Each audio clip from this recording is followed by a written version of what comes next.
Bien, hoy lo que vamos a ver es todo lo que es... No, esperen que me olvidé de apagar la cámara y ya veo que se me está trabando. Ahí está. Espero que con esto se escuche mejor. Lástima que no nos podemos ver, pero bueno. Lore, ¿pudiste arreglar que la semana, el otro día entrabas y salías, se ve que tu conexión no andaba muy bien? Hola, buen día. Sí, no funciona bien. Eh, Vamos a ver hoy. esperemos que sí. Sí, sí. Les aviso por las dudas. Hoy, esta mañana también me estaba pasando lo mismo. En un momento se me cortó. Si llega a pasar lo mismo, no se vayan. Aguárdenme en un segundito que vuelvo a ingresar. ¿Mm? Por las dudas, aviso. Bien, tema de hoy, cardiovascular. Cardiovascular. Con respecto, primero vamos a hacer una pequeña revisión de lo que es la anatomía de cardiovascular. Vamos a hacer un dibujito.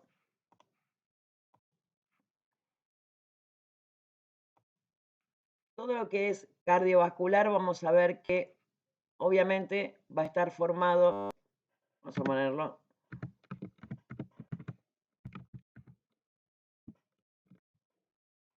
por el corazón y los vasos sanguíneos.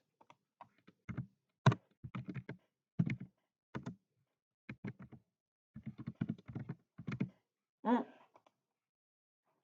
Cardio, corazón, vascular, vasos sanguíneos.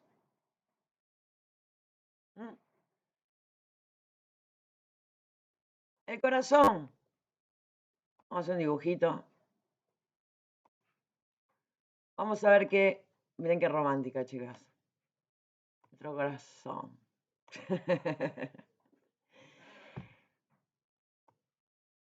Tiene 4 cavidades, 2 aurículas, que están en la parte de arriba, los ventrículos en la parte de abajo, pero a su vez también lo podemos dividir en corazón derecho y corazón izquierdo. ¿Por qué? Porque obviamente las funciones van a ser diferentes.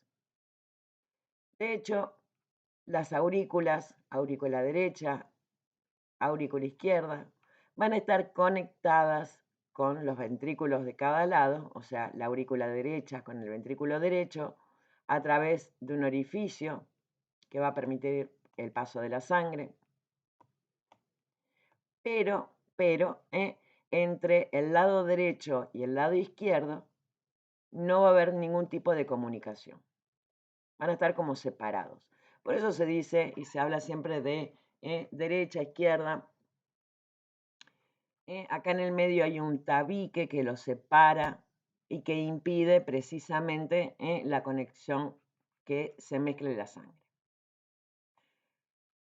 Siempre que se hace la representación del sistema cardiovascular, van a ver que del lado derecho en realidad está como dibujado de color azul y del lado izquierdo de color rojo.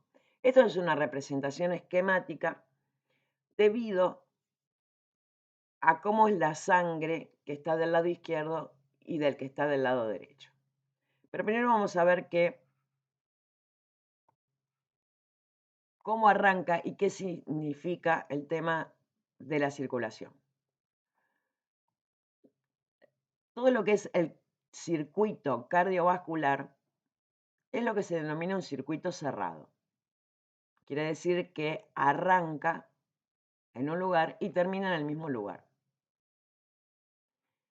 En definitiva, el corazón tiene lo que se denomina una función de bomba, o sea que bombea la sangre, y los vasos sanguíneos tienen una función de distribución, o sea, distribuye la sangre.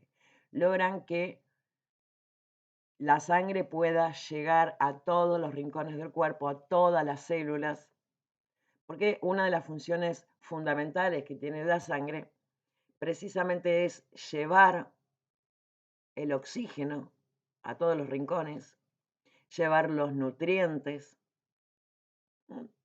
porque obviamente todas las células van a necesitar oxígeno para realizar sus actividades y también van a necesitar los nutrientes y también van a necesitar que lleguen a materias primas como para que una célula en particular cumpla una función, haga algo, fabrique algo. Y como ya vimos en la parte de farmacocinética, precisamente la sangre también va a ser la encargada de distribuir los fármacos para que lleguen a todos los rincones. Bien, este circuito, esta bomba, una vez que se contrajo y produjo precisamente que salga la sangre hacia los vasos sanguíneos, va a salir por una arteria que nace de acá del ventrículo izquierdo, voy a hacer un dibujito, que se denomina aorta.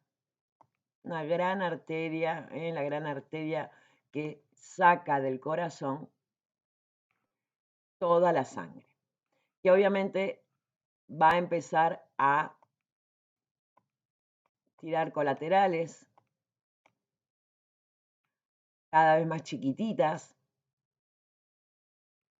hasta que llega precisamente a donde están las células, que obviamente ahí van a transformarse en vasos sanguíneos muy, muy, muy chiquititos para poder precisamente meterse entre las células, que se van a llamar capilares, así finitos. Arterias de gran calibre, arterias de mediano calibre, después se van a transformar en arteriolas y después van a terminar formando los capilares. Estos capilares van a dejar en la célula precisamente el oxígeno, los nutrientes o todas aquellas sustancias que la célula necesite para funcionar correctamente. Y después, en realidad es como si fuera un gran árbol, ¿no? Donde está esta arteria bien gordita, bien grande, vendría a ser el tronco. Del mismo tronco del árbol nacen ramas más chicas, de las ramas más chicas nacen ramas más chiquititas, hasta que llega a un lugar donde están las hojas. Los capilares vendrían a ser más o menos las hojas. Aunque a veces vieron que las hojas son hasta más grandes que la rama, pero bueno, esto es esquemático. Entonces, acá llegaron a donde están las células. Estos capilares dejan el oxígeno, los nutrientes y todas aquellas sustancias que transporte la sangre para que la célula la utilice. Y una vez que dejó todo, empieza el proceso inverso, donde la sangre va a empezar ahora a juntar todos los residuos, todo lo que ya no sirve. En el caso del oxígeno, la sangre deja el oxígeno y después se va a llevar el dióxido de carbono, todos los desechos celulares y todas las cosas que haya que eliminar.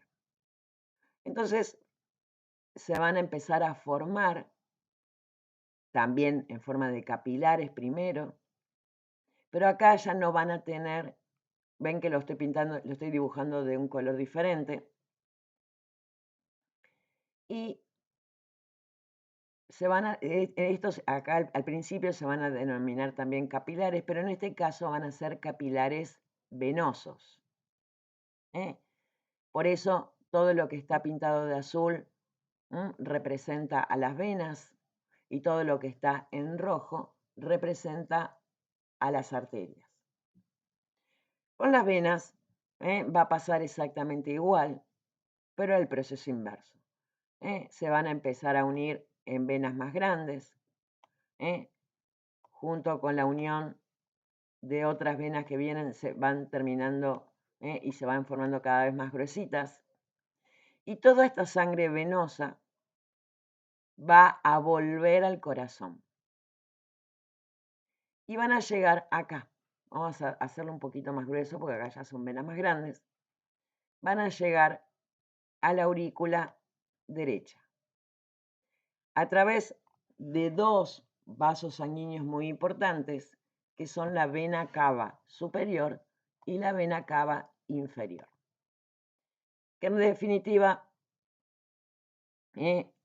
desde a través de la vena cava superior llega todo la sangre venosa de la parte superior del cuerpo y a través de la vena cava inferior llega toda la sangre de la parte inferior del cuerpo. Pero las dos obviamente traen al corazón toda esa sangre cargada de dióxido de carbono. Y ahora que está acá en el corazón, en la aurícula derecha, luego esa sangre venosa cargada de dióxido de carbono va a pasar al ventrículo derecho y desde el ventrículo derecho van a hacer una arteria que me va a llevar la sangre a los pulmones. ¿Para qué? Vamos a dibujar los pulmones. No, esperen.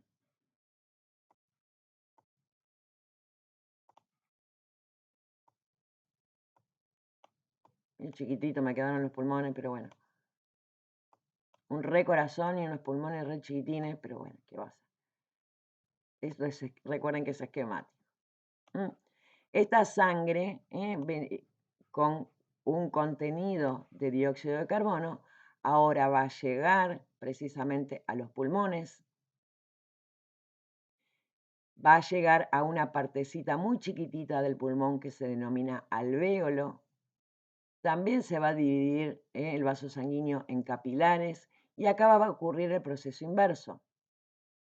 Va a liberar el dióxido de carbono y volver a cargarse de oxígeno. Entonces, después, desde los pulmones, va a volver la sangre hacia el corazón, pero ahora, también de una del lado derecho y la otra del lado izquierdo, va a volver hacia el ventrículo izquierdo. Fíjense que acá todo lo rojo es porque tiene sangre oxigenada, todo lo azul tiene sangre carboxigenada. Una vez que volvió la sangre hacia el corazón, primero a la aurícula izquierda, luego pasa al ventrículo izquierdo y vuelve a empezar el circuito. Fíjense que los dos vasos sanguíneos que nacen en los ventrículos se llaman arterias. La arteria aorta en el lado izquierdo y del lado derecho la arteria pulmonar que me lleva la sangre a los pulmones.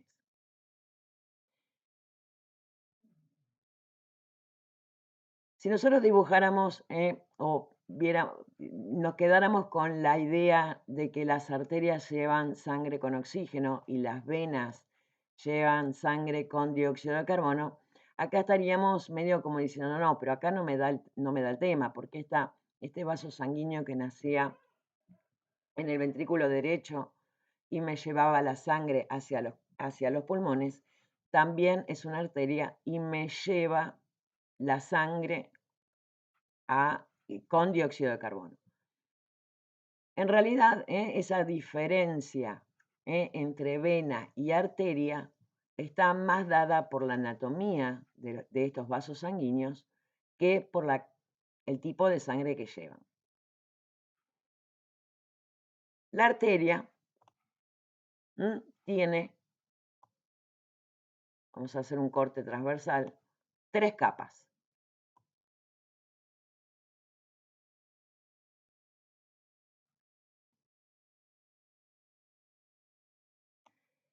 Por acá, esta capa externa, una capa media que tiene músculo, precisamente para que se pueda contraer, y una capa interna que se denomina adventicia, que es por donde circula la sangre, lo que está en contacto con la sangre.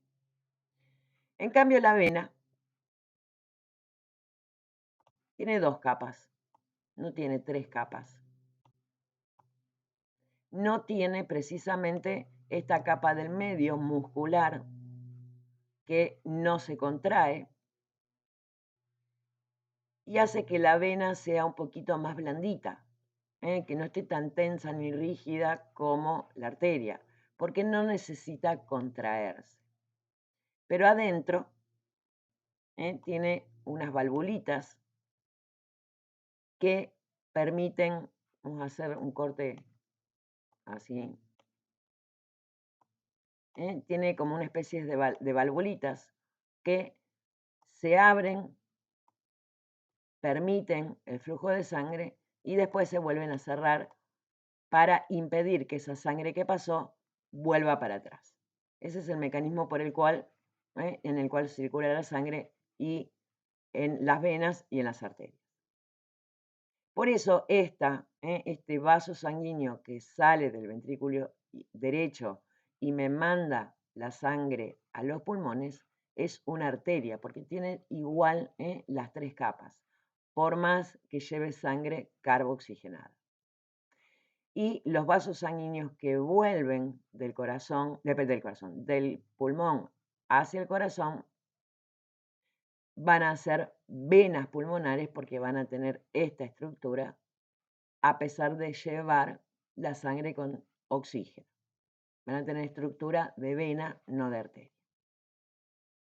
Esto es básicamente como para entender un poquito por qué a esta se llama arteria pulmonar, por más que lleve sangre carboxigenada, porque es como que hay una creencia popular que todas las venas llevan sangre con dióxido de carbono y todas las arterias llevan sangre con oxígeno, y acá precisamente en este pedacito es al revés. Lo que sí vamos a ver acá que hay lo que se denomina un doble circuito, o en realidad es un circuito completo, pero que tiene 2 partes. Uno que se denomina circuito mayor, que obviamente me saca la sangre desde el ventrículo izquierdo, me lo distribuye por todo el cuerpo y vuelve a la aurícula derecha. Y el circuito menor, que arranca en el ventrículo derecho, pasa por los pulmones y vuelve al ventrículo, a la aurícula izquierda. Circuito mayor, circuito menor. Una de las chicas era del sur, ¿no? Que vivía cerca, puede ser que cerca de Bariloche, o quien conozca Bariloche, ¿vieron lo del circuito mayor y circuito menor? Bueno, es algo similar. Y entre los dos conforman todo el sistema cardiovascular. Bien, básicamente la anatomía está todo así armado. En definitiva, siempre recordemos que el circuito arterial es como una especie de árbol que arranca con el tronco, que empieza a bifurcarse y termina en los capilares arteriales, que dejan todos los nutrientes, todo el oxígeno en las células, y que el circuito venoso, o que la parte venosa del circuito, lo que hace es recoger y devolver.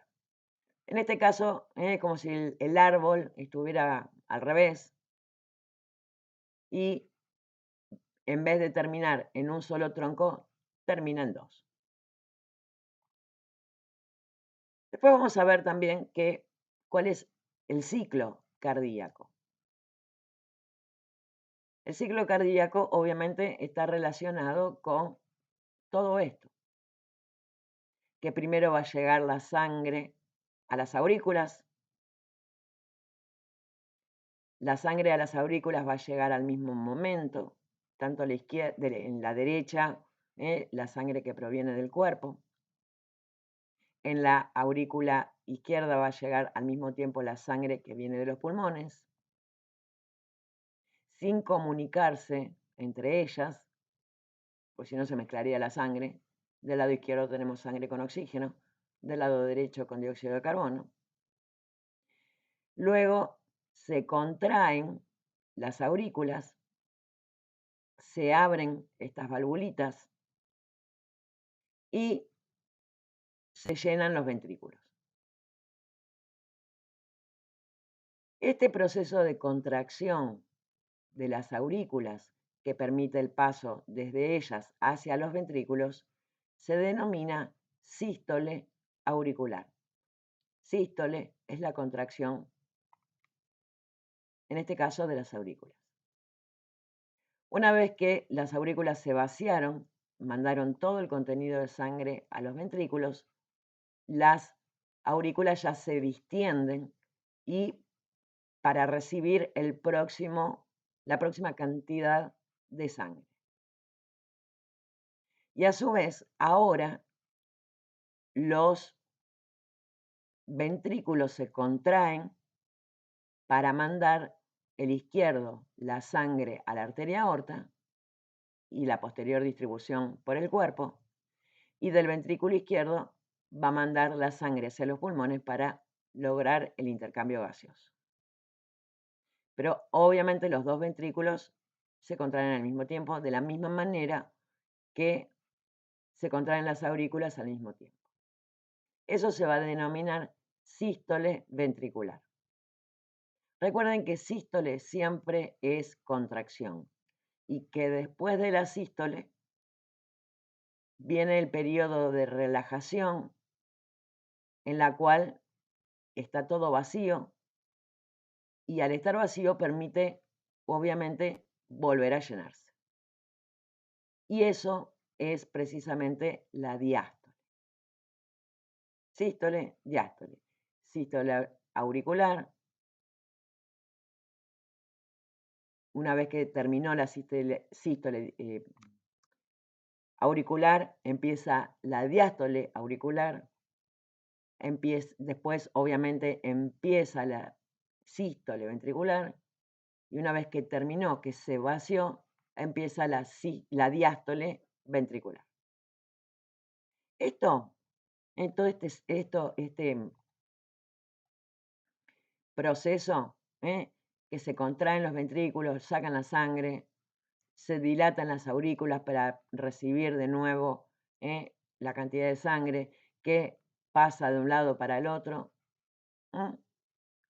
Cada una de estas cosas marca lo que es el ciclo cardíaco completo.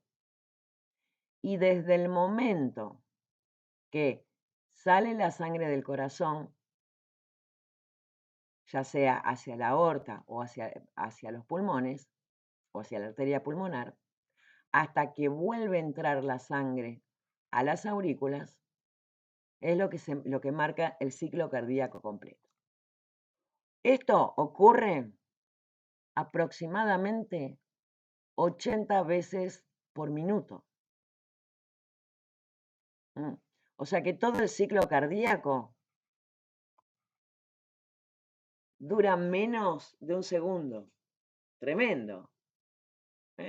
Si nosotros por ahí nos ponemos a calcular la cantidad de veces que da vueltas la sangre toda completa por nuestro cuerpo, son como 114.000 veces por día. Tremendo, lo que es de cómo circula permanentemente.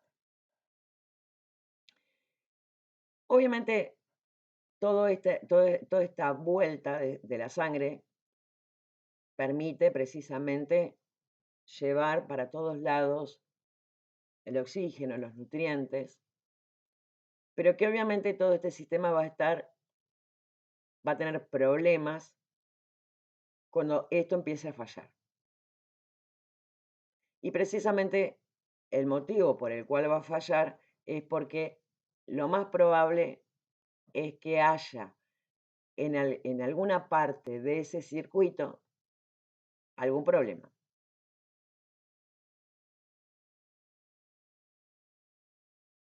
Pero para poder hablar de todo lo que es patología cardiovascular y obviamente relacionarlo con si es en los vasos sanguíneos, si es en el corazón o si es en ambas partes,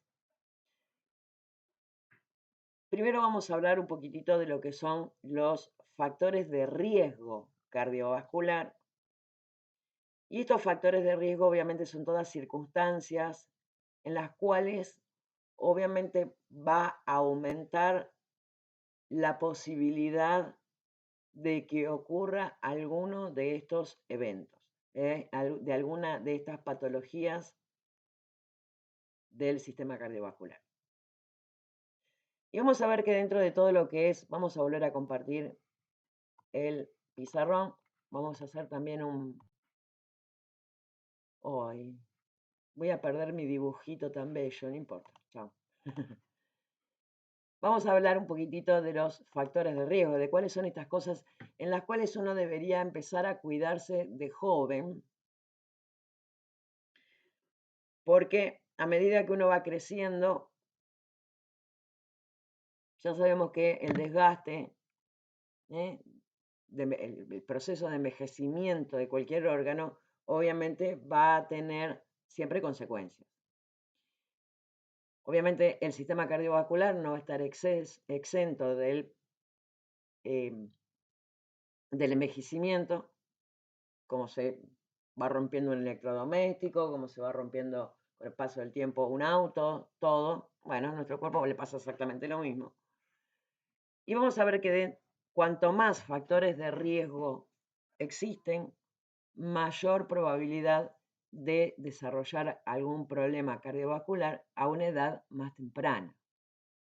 Entonces, por eso es tan importante el tema de los factores de riesgo, porque vamos a ver que hay dos tipos de factores de riesgo.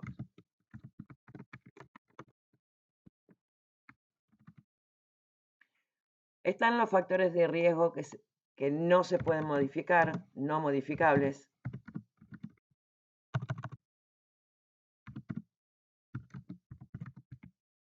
En los cuales obviamente yo no voy a poder hacer nada. Y ellos son la edad,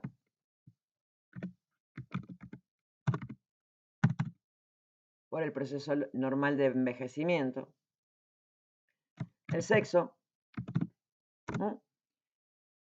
Las mujeres solemos tener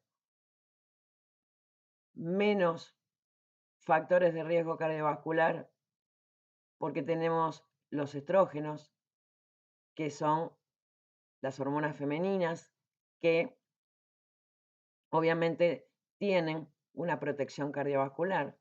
De hecho, gracias a los estrógenos, los hombres por no tener estrógenos, suelen tener eventos cardiovasculares a edades más tempranas.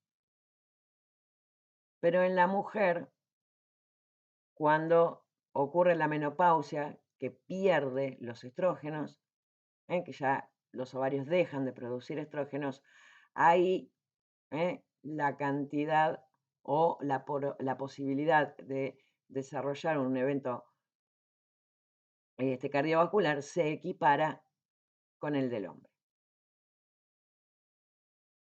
Y el último de los factores de riesgo que no se pueden modificar es la herencia. Así como heredamos el color de ojos, heredamos el color de cabello, las facciones. Bueno, esta es otra de las cosas que también la herencia manda. Obviamente, si yo tengo entre mis antecedentes familiares, abuelos, papás, que han tenido eventos cardiovasculares, yo voy a tener más probabilidades de tenerlos también. Y hablamos de probabilidad, no de certeza. Y después tenemos los factores de riesgo que sí son modificables, Y son precisamente aquellos que, si yo tengo todos estos factores que no los puedo modificar, obviamente siempre se va a tratar de actuar precisamente en estos factores que puedo modificar para tratar de evitar o quizás prolongar el tiempo en el cual puede llegar a aparecer una patología cardiovascular. ¿Cuáles son esos factores modificables?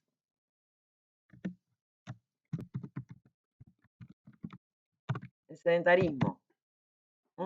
El sedentarismo es veneno para el sistema cardiovascular. Y el sedentarismo, ¿a qué nos referimos con sedentarismo? Es no hacer ningún tipo de actividad física. Para evitar el sedentarismo, obviamente, no hace falta salir a correr una maratón. Se considera que caminar como mínimo media hora por día alcanza para evitar el sedentarismo.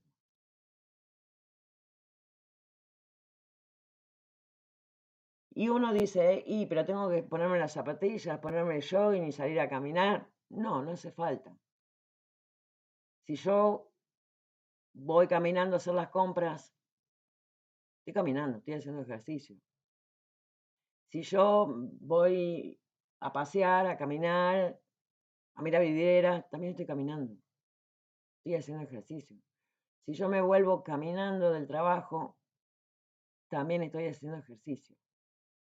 Lo importante es moverse, no es necesariamente tampoco, vuelvo a repetir, ponerse las zapatillas y salir a caminar, salir a trotar y hacer ejercicio.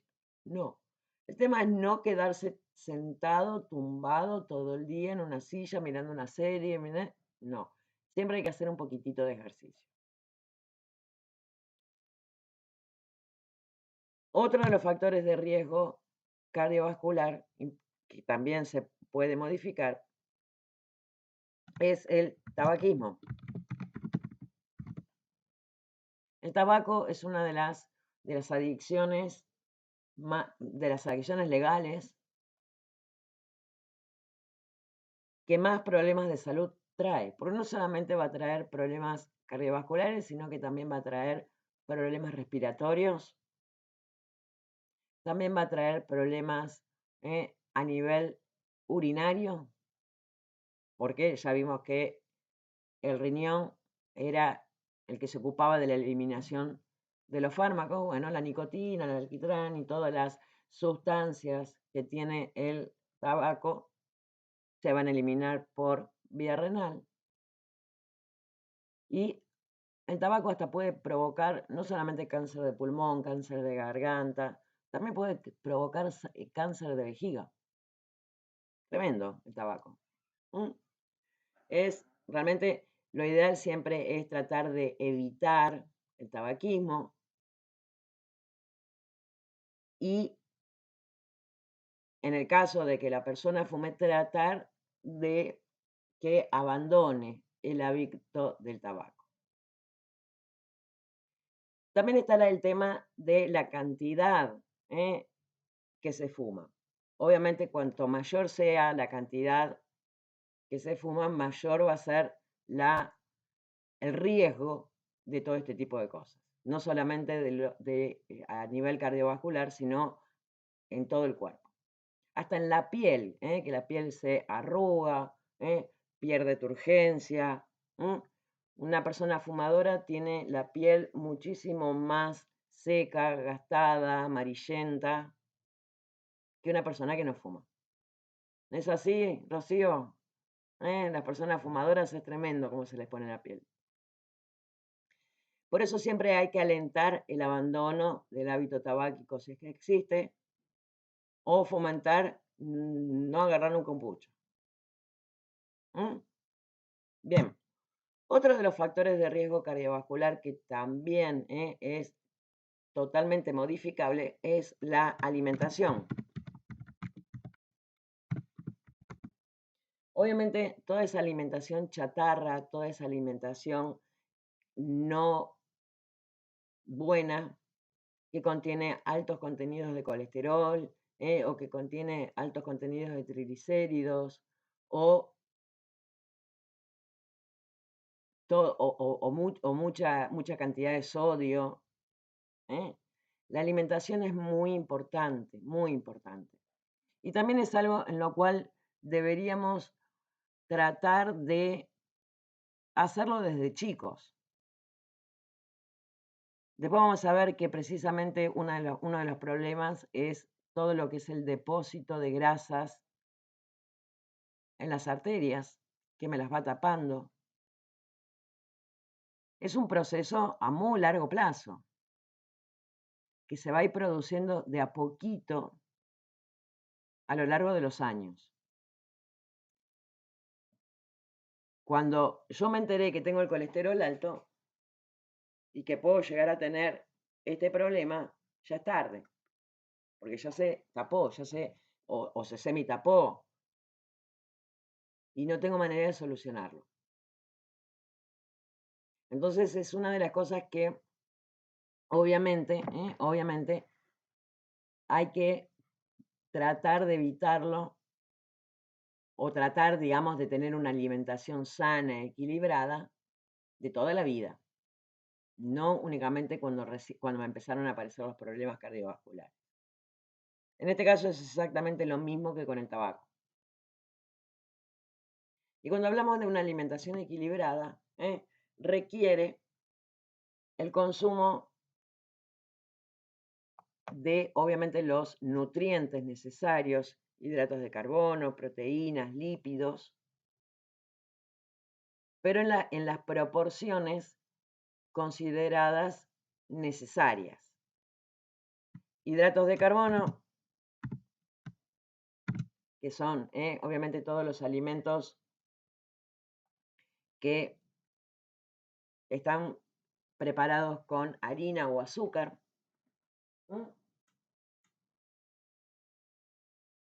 Se necesita por día un 60%.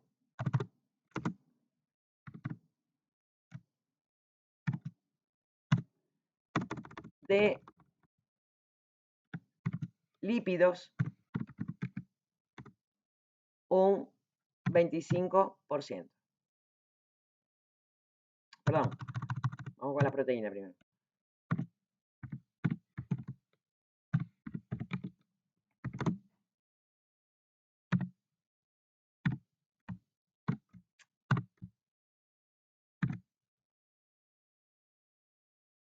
Y de lípidos,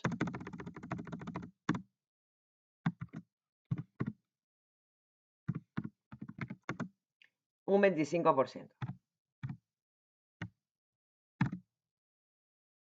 Ahora, acá estamos hablando, sí, bueno, está bien, pero ¿cuánto es el 60% de la dieta diaria? ¿Cuánto es el 15% de la dieta diaria? ¿Cuánto es el 25% de la dieta diaria?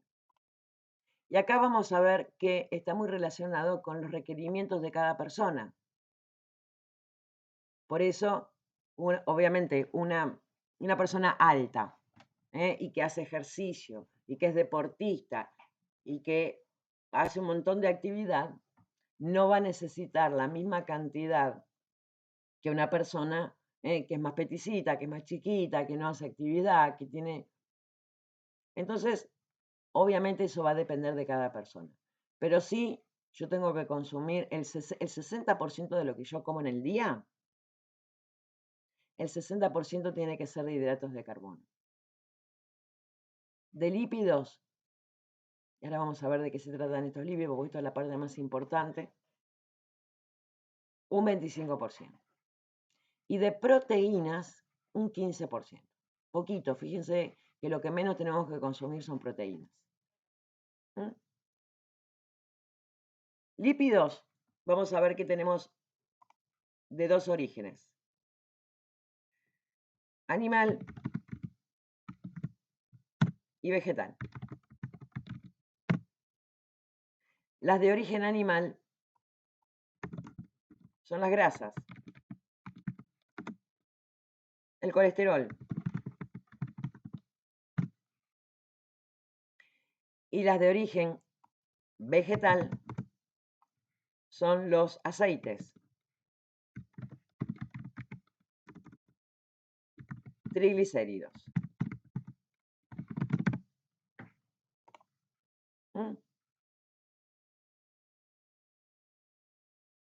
Entonces, siempre hay que comer muchos hidratos de carbono.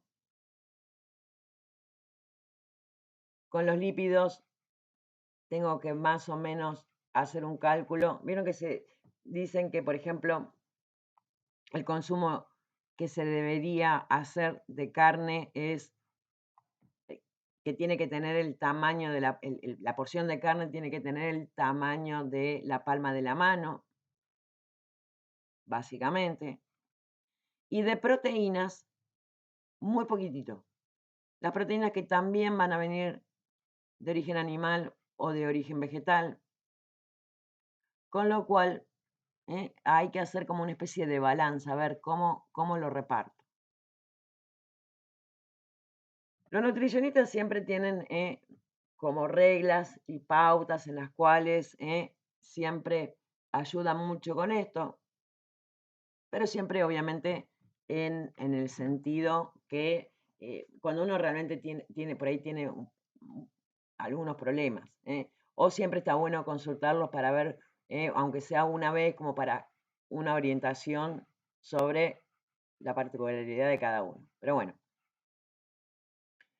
independientemente de esto de la alimentación, en la cual uno dice, no, y tengo que tener una alimentación variada, también tiene que tener fibras en las dietas y todo ese tipo de cosas que ayudan no solamente a la digestión, sino a la no absorción de cosas potencialmente dañinas.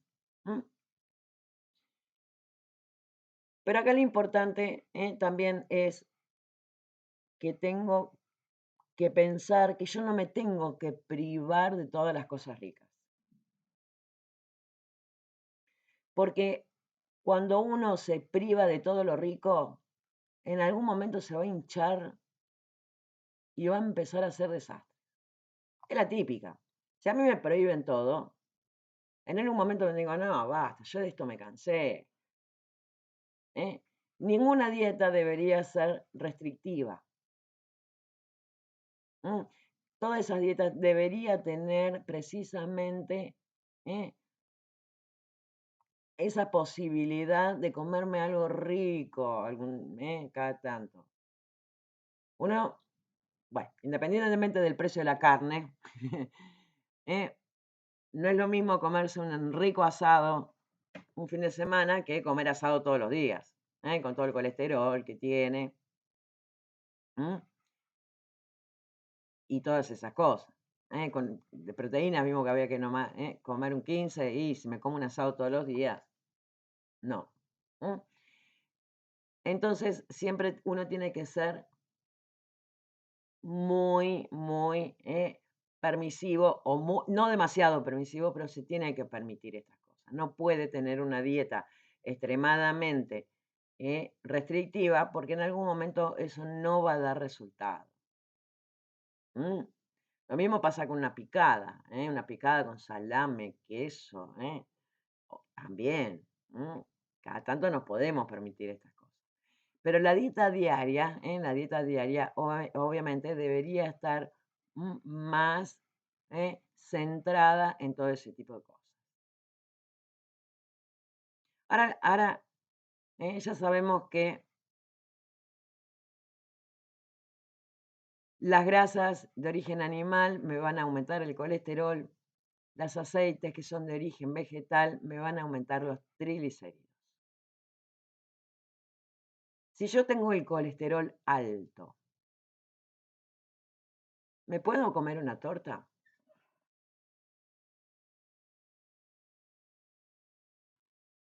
¿Qué piensan? ¿Que no? Que no, exacto. ¿Por qué? ¿Cómo está hecha la torta? La mayoría son hidratos de carbono porque tiene harina, tiene azúcar. Pero esa misma torta también va a tener leche, va a tener manteca, va a tener huevos. Al menos que sea una torta, ¿de qué tipo? Una torta vegana, ¿vieron las que se hacen con aceite? ¿Eh? Entonces, ¿qué me va a aumentar una torta vegana? ¿El colesterol o los triglicéridos?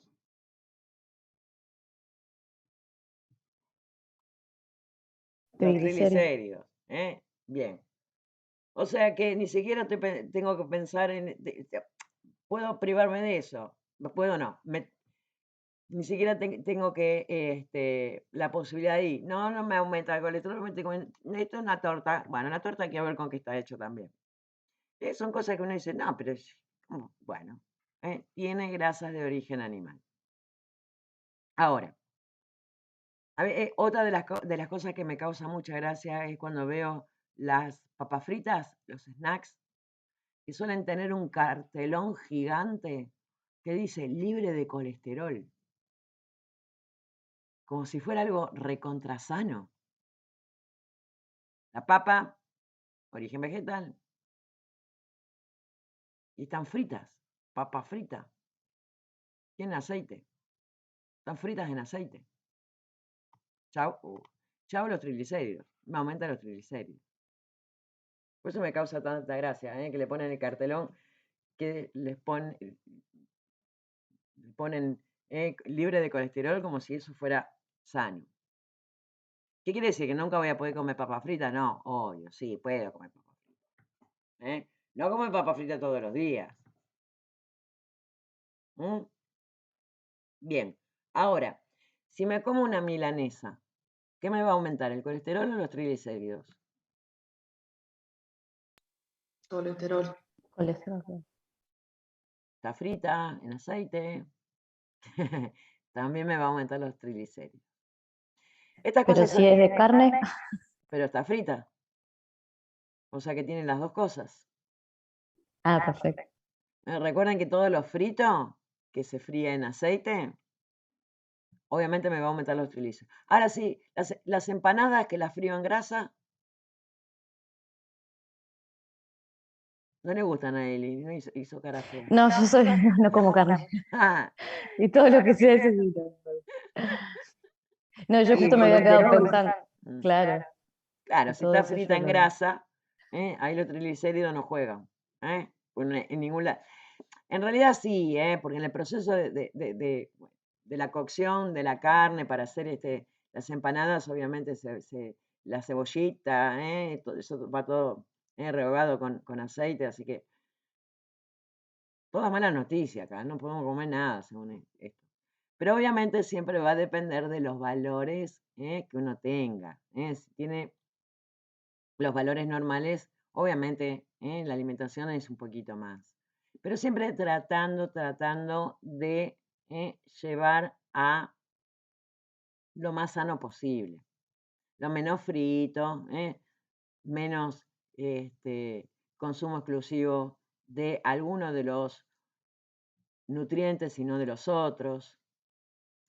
Y es impresionante, chicas, cómo el tema de la alimentación embroma muchísimo el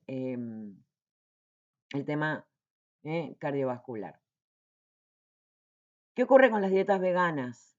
Las dietas vegetarianas, por lo general, suelen tener algún alimento de origen animal, suelen consumirse quesos, suelen consumirse huevos, que también aportan ese poquito de colesterol que el cuerpo necesita, porque el cuerpo lo necesita también. Las dietas veganas, que no hay ningún tipo de consumo de ningún tipo de origen animal, tiene sus pros y sus contras, como todo. Así como la otra también tenía sus pros y sus contras, la vegana estricta también tiene sus pros y sus contras. Como acá no va a haber ningún tipo de ingesta de colesterol, no hay tanto problema. ¿Por qué? Porque nuestro hígado también produce colesterol. Con lo cual, el colesterol que necesita el cuerpo lo va a obtener de lo que produce precisamente el hígado. Entonces, con esto no hay tanto problema.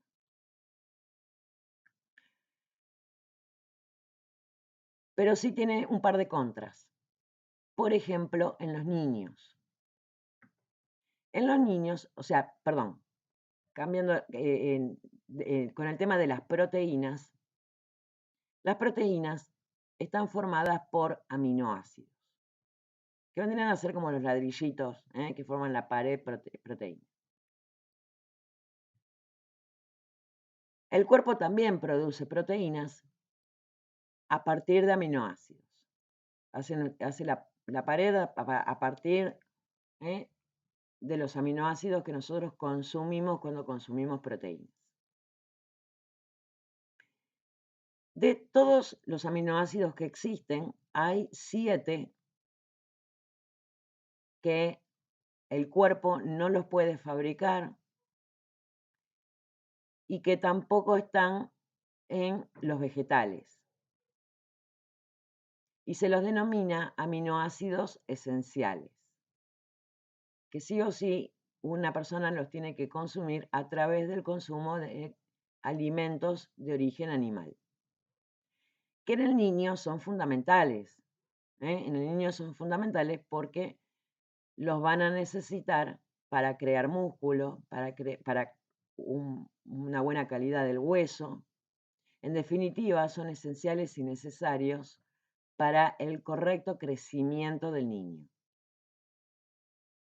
Por eso en los niños no se recomiendan las dietas veganas estrictas, donde no tenga ningún tipo de alimento de origen animal. En el adulto, cuando obviamente ya está todo formado, ya sus órganos están todos maduros, ya no hay tanto problema, no hay inconveniente. Una dieta vegana puede ser totalmente compatible, no hay ningún inconveniente. Pero en el adulto también está el tema, en el adulto y en el niño, ¿no? El tema de las vitaminas. Y acá también hay un problemita con el tema de la vitamina B12, que es una de las vitaminas que son muy necesarias para la formación de sangre, para la fabricación de sangre y para el correcto funcionamiento del sistema nervioso, del tejido nervioso. Por lo tanto, y la vitamina B12 es la única vitamina que se encuentra exclusivamente en alimentos de origen animal. Por lo tanto, aquella persona que es vegana estricta debería consumir vitamina B12 como suplemento. Acá lo podemos arreglar. Obviamente, si me falta, lo tengo que consumir. Y es fundamental la vitamina B12. Entonces, en niños, no recomendable la dieta vegana estricta, precisamente por el tema de los aminoácidos esenciales que son necesarios para el correcto crecimiento y desarrollo del niño. Y en los adultos, la dieta vegana estricta, siempre con suplementación de vitamina B12. Fíjense que acá dentro de lo que es factor de riesgo cardiovascular modificable, cómo nos fuimos también y la importancia que tiene la alimentación. Bien, otro de los factores de riesgo cardiovascular modificables es el alcohol, el consumo de alcohol. Obviamente acá se habla que una copa de vino en las mujeres y 2 copas de vino en los varones se considera protector.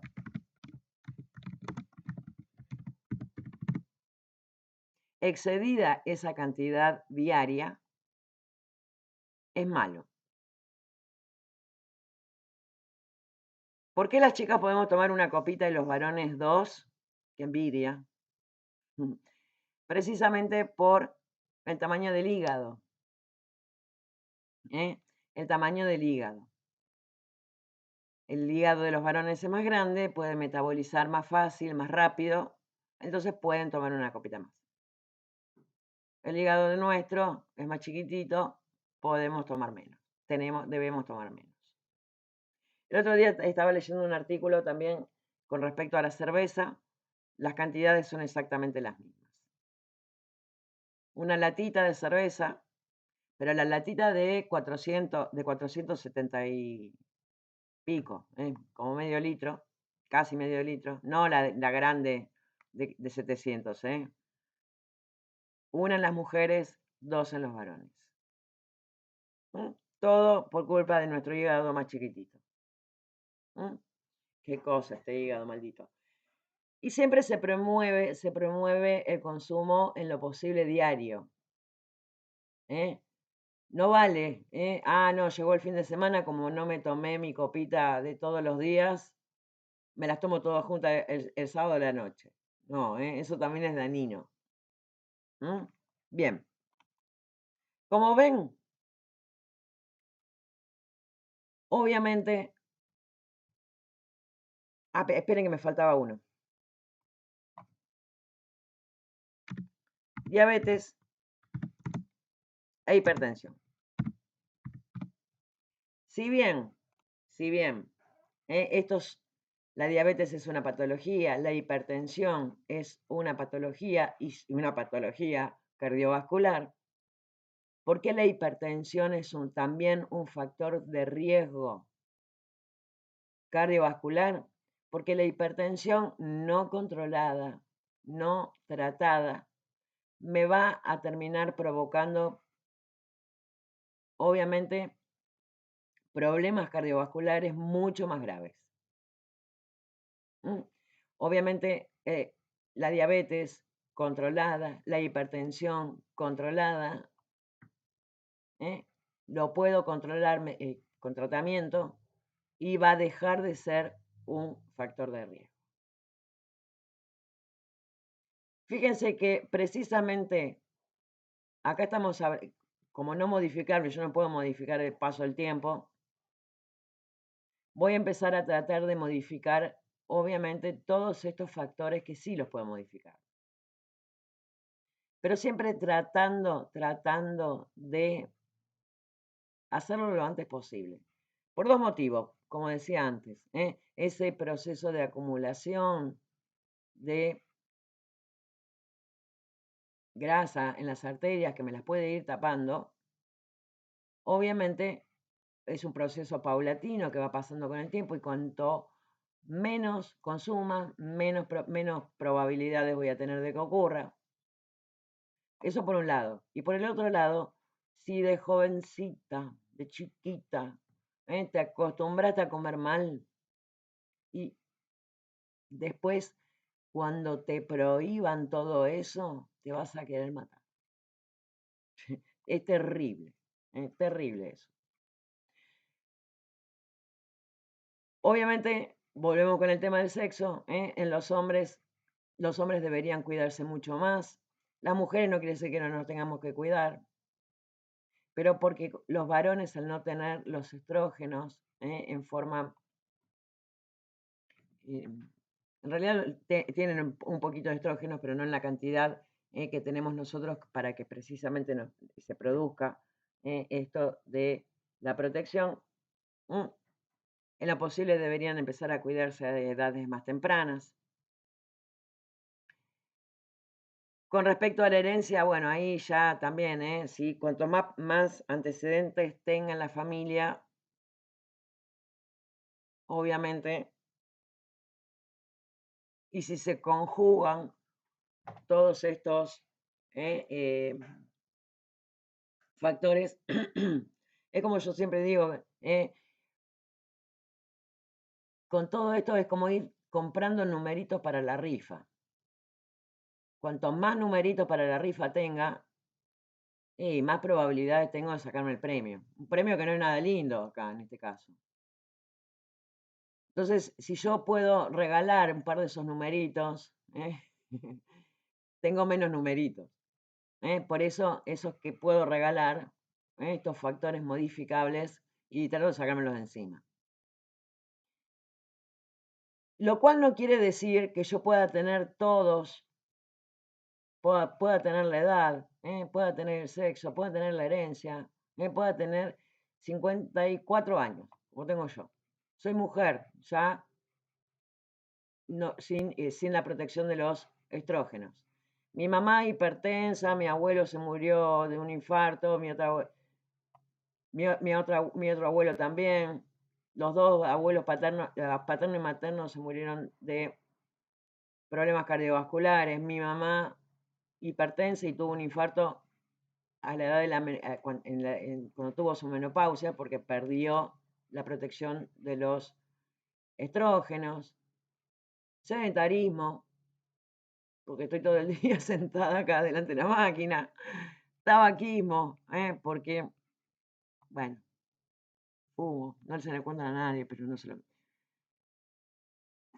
La alimentación, no, la alimentación suelo tener una alimentación bastante variada por el tema de la diabetes, entonces no tengo problema. Acá con el alcohol también no suelo tomar más de una copita de vino por día, al menos que tenga que corregir exámenes, que trato de tomar un poquito más para no volverme loca.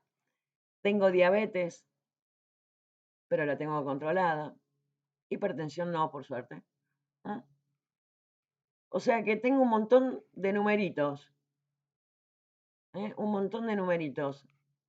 Pero hasta ahora, esperen que toco madera sin pata, vengo zafando. No tengo problemas. Por lo menos cardiovasculares. Tengo problemas mentales, de diabetes, qué sé yo, pero bueno. Lo cual no quiere decir que una persona que sea joven, que no tenga casi antecedentes, que tenga dentro de todos los factores modificables, no pueda tener precisamente algún evento cardiovascular. Por eso lo comparo siempre con esto de los numeritos del talonario de la rifa y el premio. Yo puedo tener de un talonario de 100 numeritos, tener 99 y el que se ganó el premio fue el que tenía un solo numerito. Pero obviamente siempre va a haber mucho más probabilidades si tengo más factores de riesgo y si no modifico precisamente esos que puedo modificar. Bien. Ahora vamos a ver un poquitito lo que es patología. Todo lo que es la patología cardiovascular. Lore. No, por ejemplo, yo ahora estoy tomando bisoprolol. Hipertensión, y sos joven. Y supuestamente porque me salió algo tipo una arteria bicúspide, una vena. Ponémelo en el chat, Lore, porque se te robotiza mucho el audio.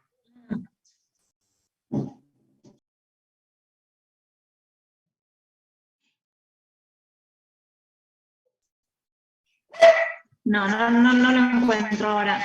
No, que estoy tomando bisoprolol por un tema que supuestamente tengo de nacimiento, pero se detectó ahora. Pues supuestamente tengo una amiga médica y me decía, lo tuviste siempre, porque a mí me agarró tipo ataques de pánico como que me iba a morir del corazón, y me dice, lo tuviste siempre, así que aquí toma la medicación y ya está, o sea, no pasa nada. Está bien, está controlado. Eso. Está controlado, totalmente controlado. Así que ahí no hay tanto problema. Bien. Con respecto precisamente a lo que es la patología del sistema cardiovascular, vamos a ver que puede haber patología en la bomba, o sea, en el corazón, o en los vasos sanguíneos. Y algunos problemas van a estar en el corazón producto de la patología en los vasos sanguíneos. Vamos a hacer también otro cuadrito.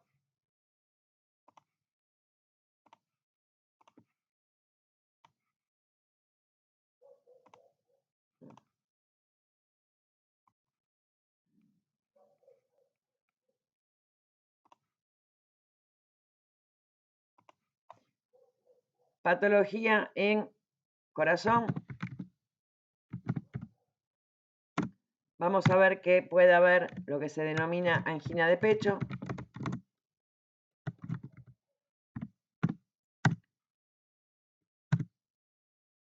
Infarto agudo de miocardio.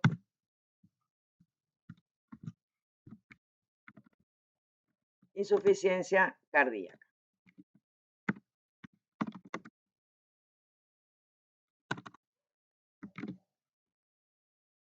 Los tres van a, obviamente, estar relacionados. El problema va a estar básicamente en el corazón. Pero después vamos a ver que tanto la angina de pecho como el infarto van a estar relacionados también con lo que es la patología en los vasos sanguíneos. Vamos a ver cuáles son esas patologías.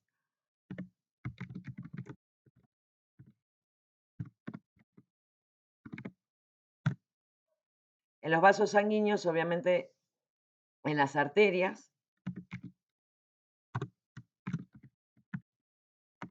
el problema más importante es la aterosclerosis.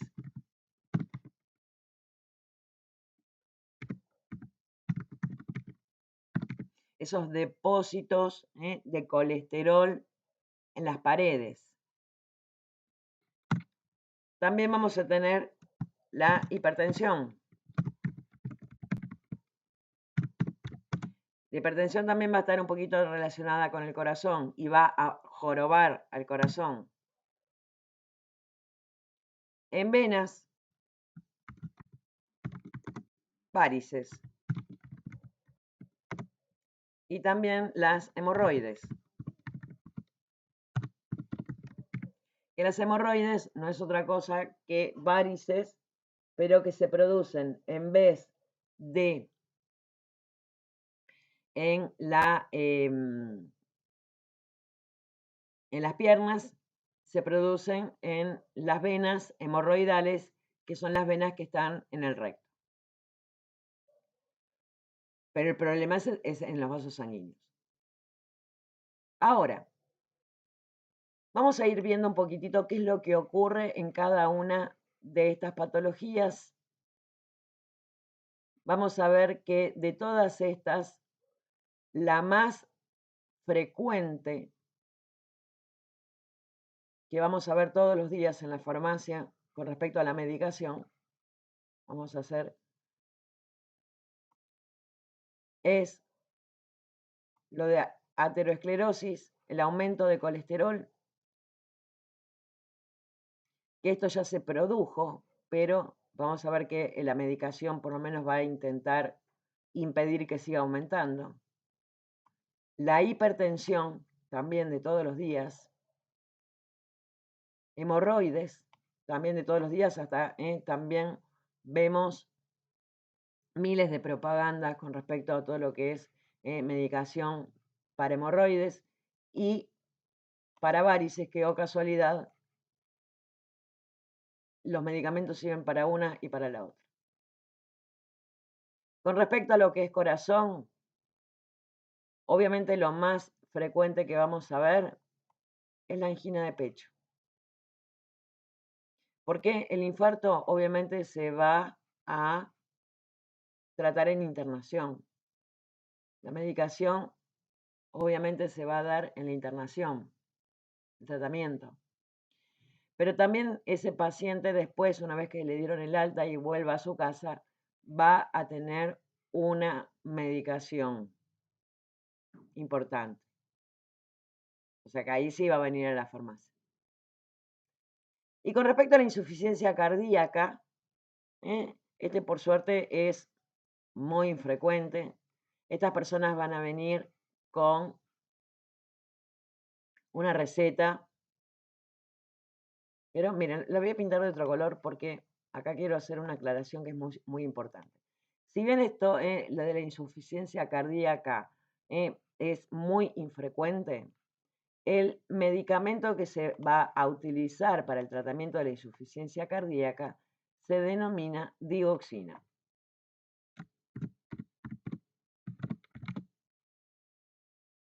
La digoxina es un medicamento que se utiliza en insuficiencia cardíaca y que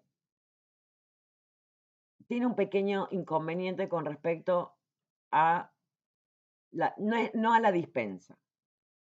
Esa persona siempre va a venir con una receta porque va a tener un control cardiológico permanente. Insuficiencia significa que ese corazón no está funcionando como corresponde, que no está sacando la sangre en buena forma, va a tener un montón de complicaciones y es bastante grave. Y este medicamento, que es lo que se utiliza para el tratamiento de la insuficiencia cardíaca, tiene un pequeño inconveniente con respecto a cómo no cómo se debe consumir, sino con respecto al cambio de medicación. Esto nosotros todavía no lo vimos, pero ya después más adelante vamos a ver que cuando una persona viene a la farmacia con una receta, vamos a suponer que yo no tengo esa marca comercial de ese medicamento, se lo puedo, en algunas circunstancias, se lo puedo cambiar por otra marca comercial. En este caso, en el tema de la digoxina, no se lo puedo cambiar. Digoxina es el nombre del fármaco, va a tener, no, la verdad no recuerdo el nombre de un nombre comercial de digoxina. Pero este no lo puedo cambiar. ¿Por qué? ¿Se acuerdan que los medicamentos estaban formados por el principio activo más el excipiente? Y que los excipientes podían variar, no el principio activo, obviamente, porque si no estaría cambiando de fármaco. Y a veces distintos laboratorios del mismo principio activo, del mismo medicamento, pueden variar esos excipientes. Esos excipientes pueden, obviamente, retardar la absorción del fármaco o pueden acelerar la absorción del fármaco. Con la mayoría de con todos los medicamentos les diría que no hay ningún inconveniente, no importa que se atrase un poquito o no importa si se adelanta un poquito la absorción. En cambio, con el tema de la digoxina, que es el único, no lo puedo ni retrasar ni acelerar el proceso de absorción del fármaco. ¿Por qué? Porque ese corazón sigue latiendo gracias a este fármaco. Si el excipiente retrasó la absorción de la digoxina y ese corazón va a empezar a fallar. Y si los excipientes aceleraron la absorción de la digoxina, se transforma en un tóxico muy rápido. Puede ser veneno. En las dos situaciones puede provocar la muerte de la persona. Por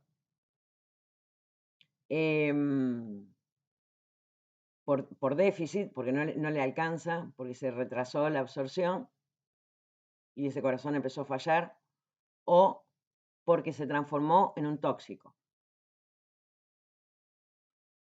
De hecho, esta planta, la planta con la que se fabrica la digoxina, te puede matar un caballo. Te puede matar un caballo, así que es bastante peligrosa. Por eso, siempre, después cuando veamos la parte precisamente de esto de la receta, qué es lo que dice, que si viene así, que si viene así, que si la puedo cambiar, que si no lo puedo cambiar, bueno, Siempre tenemos que tener en cuenta que la digoxina es la única droga que no puedo cambiar la marca. ¿Mm? Bien. Vamos a ver ahora qué ocurre en la angina de pecho, qué ocurre en el infarto, y también vamos a ver que dentro de lo que es patología en vasos sanguíneos,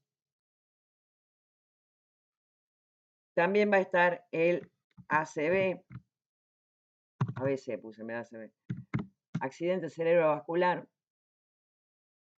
y también el infarto. Ahora vamos a ver por qué.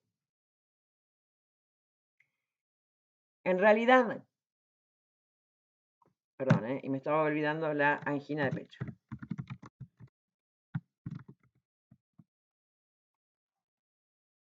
¿Por qué estos dos lo pongo entre lo que figura como patología de vaso sanguíneo y también en patología de corazón? Porque en realidad el motivo por el que ocurre esto está en los vasos sanguíneos, pero el afectado siempre va a ser el corazón y el que va a sufrir el daño es el corazón. En cambio, el ACV, el problema también va a estar en los vasos sanguíneos, pero el que va a estar afectado es el cerebro. Bien, entonces, vamos a ver qué es lo que ocurre en la angina de pecho, en el infarto y cuáles son las características. Primero que nada, vamos a dibujar un vaso sanguíneo.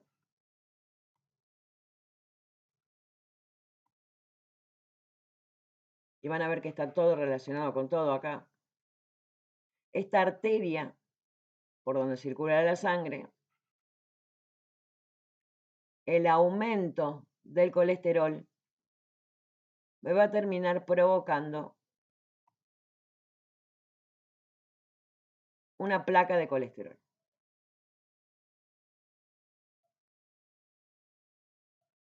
Por acá, fíjense que no es lo mismo el diámetro de esta parte del vaso sanguíneo que el diámetro de acá. Si yo dibujara la arteria así, no es lo mismo así que así.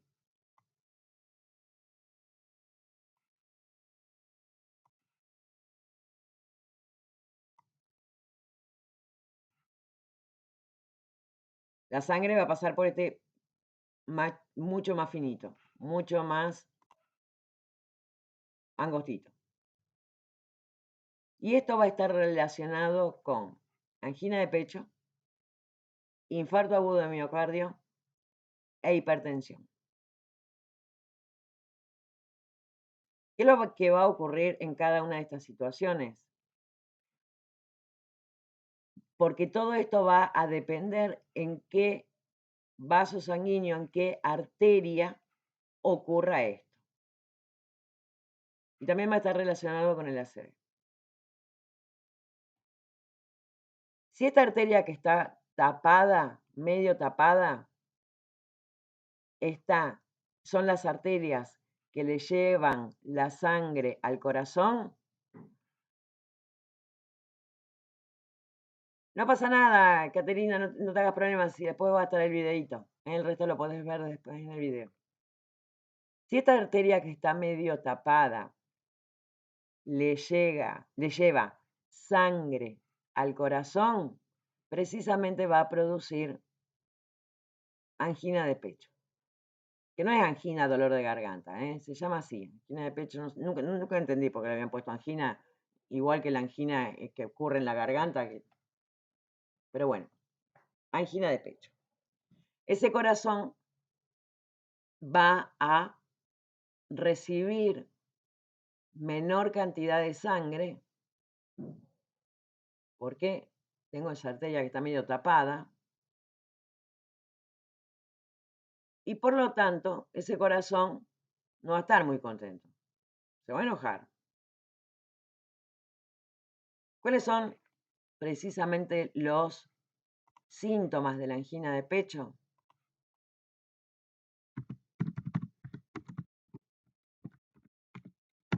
El dolor precordial. El dolor precordial es el dolor, esperen que prendo la cámara así me ven, así les muestro dónde es la zona. Acá, acá, sobre todo a la izquierda. Un dolor que pesa, que oprime y que suele tener una irradiación, o sea que se va para algún lado, por lo general al brazo izquierdo, pero también se puede ir al omóplato y también se puede ir a la mandíbula y a veces también al abdomen. Eso es característico. Ahora, y eso después vamos a ver que también es característico del infarto. Dolor precordial.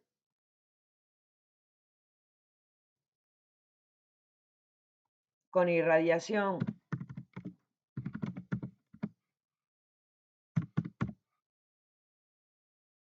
Brazo izquierdo, mandíbula, espalda, omóplato, abdomen. Siempre va a tener una irradiación.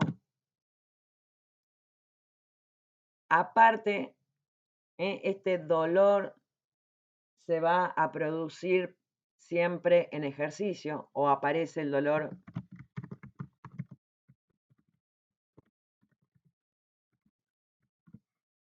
en ejercicio y dura poco.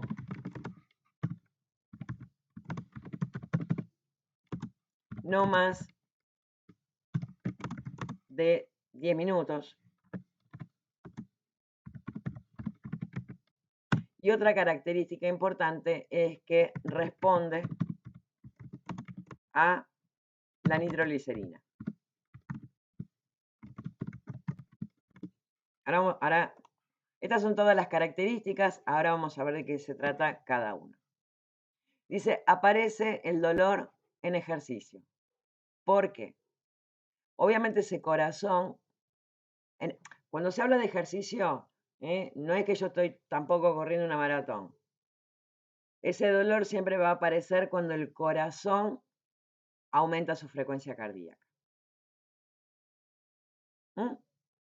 Que puede ser obviamente por caminar, puede ser por barrer, puede ser porque me puse nerviosa por algo, por cualquier motivo que aumente la frecuencia cardíaca.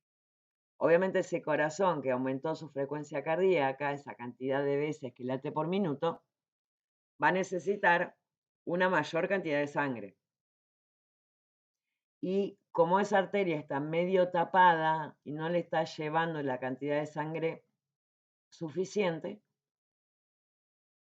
obviamente se va a quejar. Sí. ¿Cómo se queja el corazón? Provocando dolor. Ese típico dolor. ¿Por qué dura poquito? Y bueno, porque obviamente la aparición de dolor, lo primero que hace la persona es aflojar un poco. Deja de hacer, o sea, revierte, digamos, ese motivo por el cual esa frecuencia cardíaca aumentó. Y responde a la nitroglicerina, que precisamente la nitroglicerina es el fármaco que se utiliza para la angina de pecho, que lo que hace es esta arteria que estaba tapada o medio tapada, provoca esta es la arteria que estaba tapada, me la abre, produce una vasodilatación. Acá sigue estando tapada, pero como esa arteria se dilató, permitió una mayor llegada de sangre al corazón y ya está. Se solucionó el problema, pero se solucionó el problema momentáneamente. Ahora, esto también, esto de la placa esta de colesterol, ahí también va a estar jorobando, digamos, la circulación. ¿Por qué? Porque obviamente toda esa sangre que pase por ahí, por esa zona que está mucho más estrecha, va a pasar con más turbulencia. Es como si yo, ¿vieron cuando agarro una manguera, le aprieto la punta?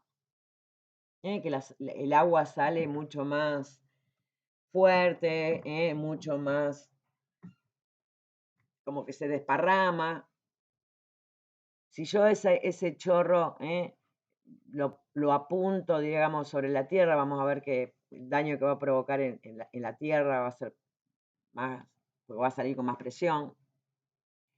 Precisamente toda esa sangre que va provocando esa mayor turbulencia por esa estrechez que tiene ahí esa parte de la arteria, o quizás toda la arteria, puede llegar a lastimar esta capita interna. ¿Se acuerdan que habíamos visto que la arteria tenía 3 capitas? Puede llegar, esto obviamente, esta acumulación de colesterol se mete ahí debajo de esa capita interna de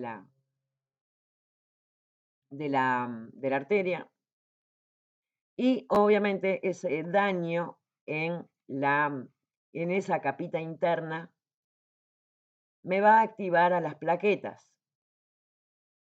Las plaquetas son unas células que tenemos en la sangre que precisamente la función que cumplen es tratar de impedir una hemorragia. Cuando un vaso sanguíneo se lesiona, se empiezan a pegotear, formando lo que se denomina el tapón plaquetario, para, mientras tanto, esperar que se forme el coágulo, que tape el agujero, hasta que, obviamente, el vaso sanguíneo se repare.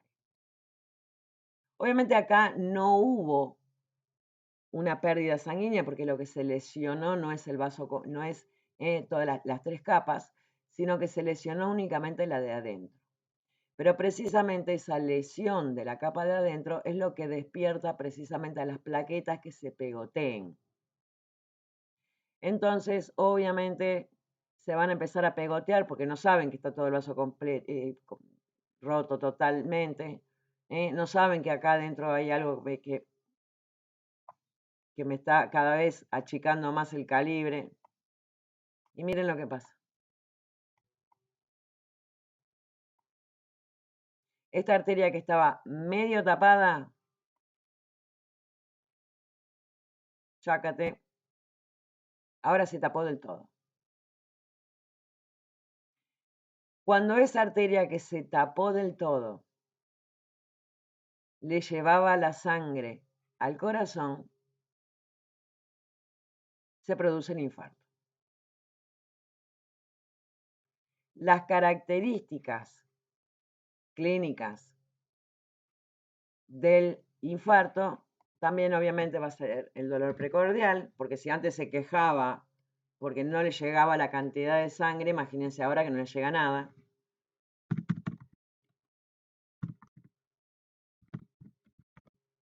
Con la misma irradiación que tenía el angina de pecho.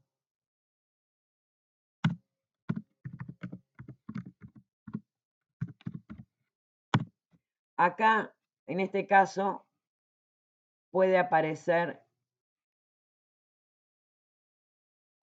en reposo, porque no recibe sangre por la arteria se tapó del todo, en reposo o en ejercicio, porque en el momento que se termina de tapar, no importa qué está haciendo la persona.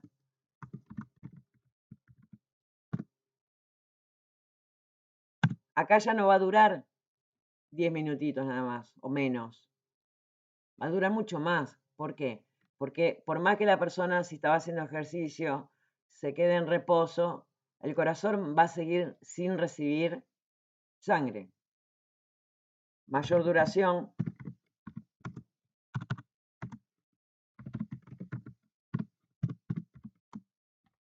Más de media hora.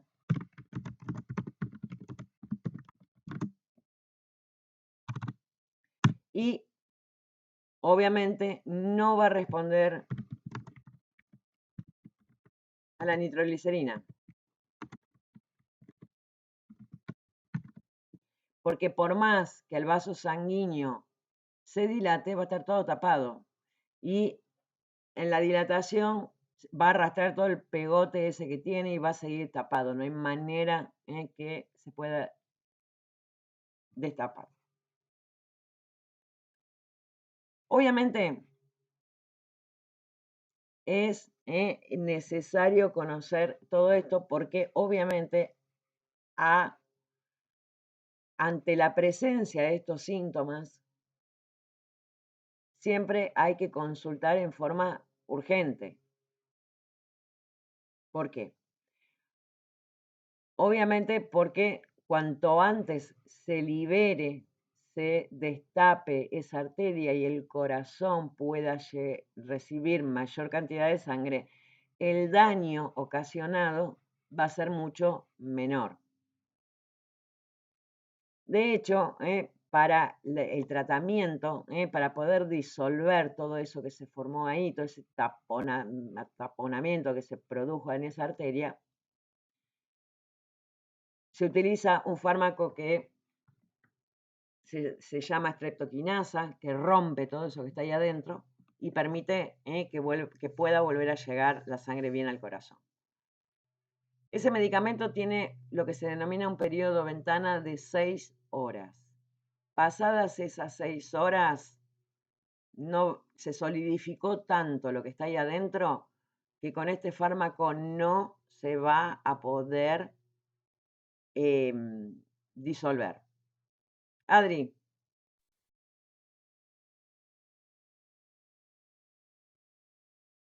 Adri. Acá estoy, ¿se escucha? Sí, ahora sí. ¿Cómo se llamaba el remedio? Streptokinasa. Ah, qué lindo cómo se escribe. Ahora después lo escribo en el chat.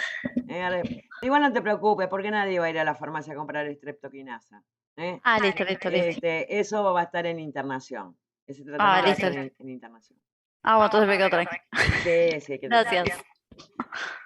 Obviamente, si uno no llega a tiempo, o sea, pasaron más de 6 horas desde que empezaron los síntomas, el tratamiento va a tener que ser otro, obviamente va a requerir una cirugía o una intervención de otro tipo porque no hay Lola. Ahora, obviamente ese pedazo de corazón que estuvo un tiempo sin recibir sangre, se va a morir. Ese pedacito de corazón, chau, finiquitó, partió. Y obviamente va a depender del tamaño del infarto, la supervivencia de la persona. Un infarto muy grande puede matar a la persona en forma instantánea. Un infarto un poco más chico, obviamente, va a tener toda esta sintomatología y hay que consultar lo más rápido posible porque cuanto más rápido se libere todo ese taponamiento que hay ahí, el corazón va a volver a recibir una cantidad de sangre necesaria y evitar que se sigan muriendo células del corazón. Cuanto más células del corazón se mueren, y lamentablemente va a tener un problema bastante grave, con una posibilidad de un reinfarto, y cuanto más infartos hay, la sobrevida y la calidad obviamente va disminuyendo. Por eso siempre hay que actuar lo más rápido posible. Bien. ¿Qué es lo que ocurre con esas placas de aterosclerosis, con esas placas de colesterol, una vez que están ahí formadas, ya no las puedo sacar más.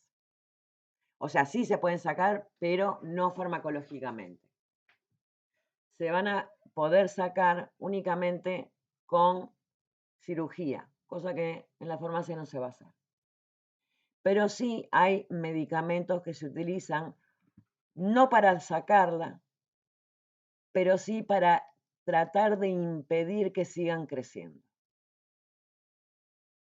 ¿Mm? Mucha de la medicación que va a ir la persona a buscar a la farmacia va a estar relacionada precisamente con esto, con la disminución del colesterol en sangre para impedir que se siga acumulando todo esto y siga creciendo esa placa y me siga tapando la arteria. Después vamos a ver qué diferencias hay entre lo que siempre se escucha y se habla del colesterol bueno, colesterol malo, y obviamente cuáles son los fármacos que precisamente van a impedir que siga ocurriendo esto. Precisamente, sí, Rocío. Cuando hablan del colesterol nervioso, ¿cómo sería? ¿Existe o es un mito?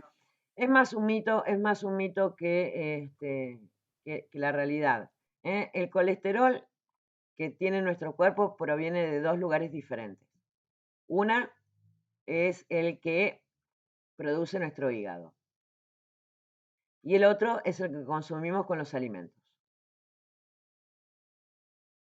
¿Qué es lo que ocurre? Con el tema de los nervios, cuando una persona está nerviosa, aumenta la producción de cortisol, que era el corticoides endógeno. Y esos corticoides endógenos lo que suelen hacer es también aumentar la producción hepática de colesterol.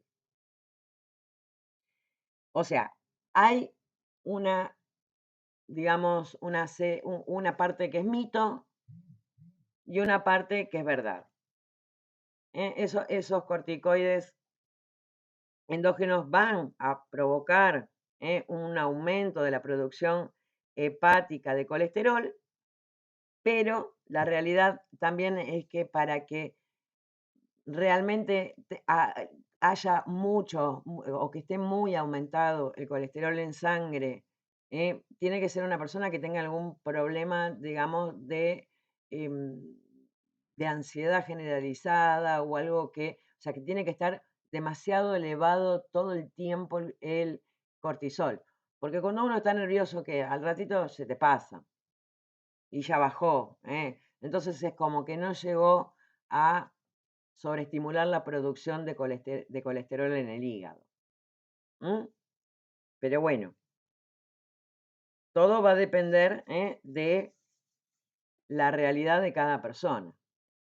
Por eso te decía que tiene un poquito de mito y un poquito de verdad también. Bien. Esa misma aterosclerosis, eso mismo que está tapado, si lo que me tapa es una arteria que me lleva sangre al cerebro, también va a disminuir, pero acá el cerebro no se va a quejar del todo como se queja el corazón, hasta que se tapa del todo y se produce el ACV, que en este caso es un ACV que se denomina ACV isquémico. Isquémico porque directamente el cerebro dejó de recibir sangre. Es la comparación del infarto, pero en vez de en el corazón, en el cerebro. Al ACV isquémico también se le denomina infarto cerebral. Y esto de la angina de pecho era cuando el corazón se quejaba porque recibía poca sangre. Puede ocurrir también en el cerebro. Y es lo que se denomina AIT, accidente isquémico transitorio. ¿Qué es lo que le pasó a ¿cómo se llama? A Cerati, que tuvo un AIT, no le dio bolilla, después se le terminó de tapar la arteria y lamentablemente fue cuando le dio el ACV que no se despertó nunca más. Pero bueno, esta característica del AIT va a tener las mismas características clínicamente del ACV isquémico, pero que va a durar muchísimo, muy poquito tiempo. Igual de lo que hablábamos con el tema del dolor. Obviamente la clínica del ACV va a estar muy relacionada con todo lo que es, dependiendo del lugar del cerebro donde se produzca. Tanto el AIT como el ACV realmente ya desarrollado. Obviamente, o sea, hay algunas cosas que son básicamente parecidas, suelen aparecer lo que se denominan las hemiparesias o hemiplejías, que medio cuerpo no siente o no se puede mover. Muchas veces la comisura de la mitad, la comisura de la boca de uno de los dos lados está como caída, donde hay una imposibilidad de hablar bien. Hay unos cuantos, pero estos siempre se van a presentar muchos signos neurológicos, pero siempre van a depender mucho específicamente del lugar donde haya ocurrido. Entonces no tenemos algo tan conciso, tan así como decimos, no, bueno, el corazón se expresa de una manera mucho más clara, el cerebro se va a expresar de una manera mucho más amplia, porque va a depender, vuelvo a repetir, del lugar donde haya ocurrido. Pero ante cualquier cosa que yo vea rara en la persona, que le cuesta mover un pie, le cuesta mover un brazo, que le cuesta reírse, le cuesta hablar, o que de repente no ve, o que de repente que no ve de un ojo, que no ve de los dos, que no escucha, que no puede hablar, o que dice cosas incoherentes, y chao, rápido a la consulta. Porque pasa exactamente lo mismo que con el infarto. Cuanto antes se solucione ese problema, la progresión va a ser mucho más lenta y mucho menos el daño. Pero con respecto a la ACV también tenemos otro tipo, que acá lo que ocurre no es que el cerebro deja de recibir sangre porque se tapó la arteria que le mandaba la sangre, sino que en este caso esta arteria que le llevaba la sangre al cerebro son esas arterias que están en el cuello, que si yo pongo la mano, los deditos, voy a sentir el latido, que son las arterias carótidas. En cambio, el ACV hemorrágico es porque algunas de las arterias que ya están adentro del cerebro se rompen. Se rompe, se produce una hemorragia dentro del cerebro. Esa lesión va a ocupar un espacio, va a estar comprimiendo todo el tejido nervioso, y encima como todo el cerebro está dentro del cráneo que no siquiera se puede expandir, lo va a ir dañando. Y también esa sangre que está toda ahí no sirve para nada porque está fuera de los vasos sanguíneos y va a ser desastres. Ese ACV hemorrágico puede ocurrir en 2 etapas de la vida. Esto por la fisiopatología, el ACV isquémico, que necesita mucho tiempo para que ocurra y se vayan tapando las arterias que llevan la sangre al cerebro. Obviamente, por lo general, aparece en personas grandes, añosas. En cambio, el ACV hemorrágico puede ocurrir también en personas jóvenes. Y en este caso es porque por una malformación de nacimiento, esas paredes suelen tener una debilidad y la pared, al ser más débil, pasa esto. Como que sufren una dilatación, un aneurisma. Y a medida que se va dilatando, también es como un globo, que si yo lo voy llenando de agua, en un momento va a explotar. Y obviamente toda esa sangre que escapó de ese vaso sanguíneo dañado va a provocar el ACV hemorrágico. Pero también esta formación de un aneurisma y esta rotura de ese vaso sanguíneo que va a encharcar el cerebro se puede producir por hipertensión. Al estar pasando la sangre con tanta presión, va a empujar y puede romper. Obviamente, ese tipo también va a ser hemorrágico con las mismas consecuencias, pero va a estar más relacionado con la hipertensión y va a estar más relacionado con personas de mayor edad. Entonces, acá lo importante con respecto a lo que es el ACV hemorrágico, que lamentablemente cualquiera de los dos ACV pueden matar en forma instantánea a la persona, pero el síntoma característico de lo que es un ACV hemorrágico es la cefalea intensa. Muchísimo dolor de cabeza, un dolor como nunca antes se sintió. Ante esa circunstancia, independientemente de la edad que tenga la persona, urgente a la consulta. Obviamente, acá también van a aparecer signos neurológicos y muchas veces van a aparecer un poquito después. Primero va a aparecer el dolor y un poquito después los síntomas neurológicos. Hay que consultar de manera urgente. Bien, chicas, para no ser tan... es largo, la parte cardiovascular es bastante largo.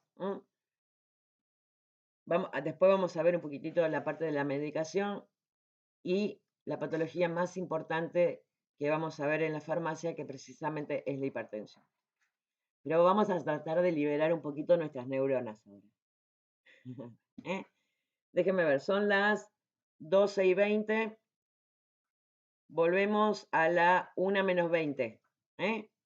No, son 1:25. Nos tomamos 15 minutitos para descansar y volvemos en un ratito.